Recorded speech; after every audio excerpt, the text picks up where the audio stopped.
Bapak, Ibu, Saudara-saudari yang terkasih, selamat berjumpa kembali. Dalam gereja Katolik, kita mengenal 7 dosa pokok. Yang pertama, kesombongan.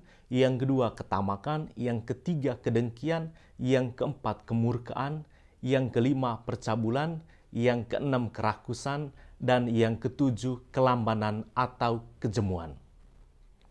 Mengapa ketujuh dosa ini disebut dosa-dosa pokok? Karena ketujuh dosa ini dapat mengakibatkan munculnya dosa-dosa yang lain atau kebiasaan-kebiasaan buruk yang lain.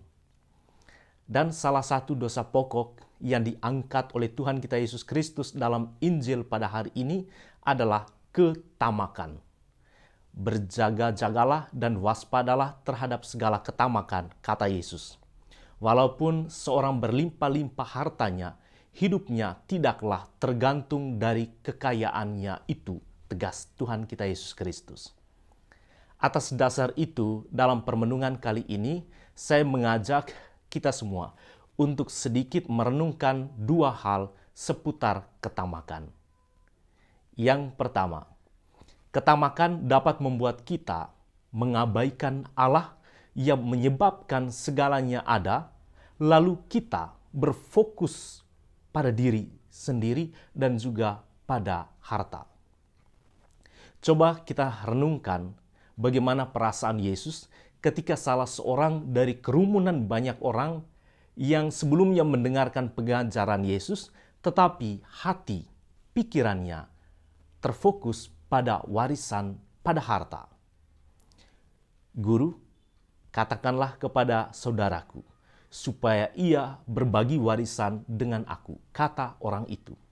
Bukankah di hadapannya ada seorang putra mahkota surgawi, putra Allah yang maha kaya raya? Memang kita dapat memaklumi keterbatasan pemahaman orang itu tentang siapa Yesus yang sebenarnya. Baginya, Yesus hanyalah seorang guru yang bijaksana. Tetapi bagi kita orang Kristiani, orang Katolik, kita memiliki pemahaman yang memadai tentang kealahan Yesus. Kita sudah tiba pada pengakuan iman bahwa Yesus itu memiliki kodrat sebagai Allah dan juga sebagai manusia.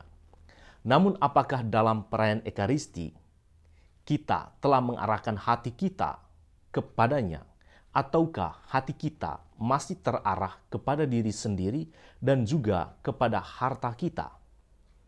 Dan yang kedua, ketamakan selalu menuntut orang lain bermurah hati, sementara orang tamak mengunci dirinya dalam kekayaannya. Kalaupun orang tamak berdoa, pastilah ia meminta apa yang menguntungkan dirinya sendiri. Doa orang tamak selalu berkutat pada permintaan umur panjang, diberikan rezeki, dan juga menyingkirkan saingan-saingannya. Ingat, Tuhan tidak menciptakan kita hanya untuk mengumpulkan umur, mengumpulkan harta, atau mengumpulkan jabatan, kemudian mati. Tetapi Tuhan menciptakan kita untuk terus berbagi apa yang kita punya demi kebaikan bersama, sampai Tuhan memanggil kita untuk bersatu dengannya dalam keabadian. Pada titik ini kita memperoleh gambaran yang jelas tentang makna kaya di hadapan Allah, yaitu orang yang terus berbagi, bukan orang yang hanya sibuk mengumpulkan. Kita tentu ingat kisah seorang janda yang memberi derma di bait Allah. Bagi orang banyak, janda itu hanyalah janda miskin. Tetapi di hadapan Yesus, janda itulah yang paling kaya karena dia berbagi dari kekurangannya. Bapak, Ibu, Saudara-saudari yang terkasih, ketamakan membuat kita lebih dekat dengan diri sendiri daripada dengan Allah dan juga dengan sesama. Segala upaya yang didorong oleh semangat ketamakan merupakan kesia-siaan, kata kitab Pengkhotbah. Sebab ketamakan hanya berkutat pada perkara di bumi.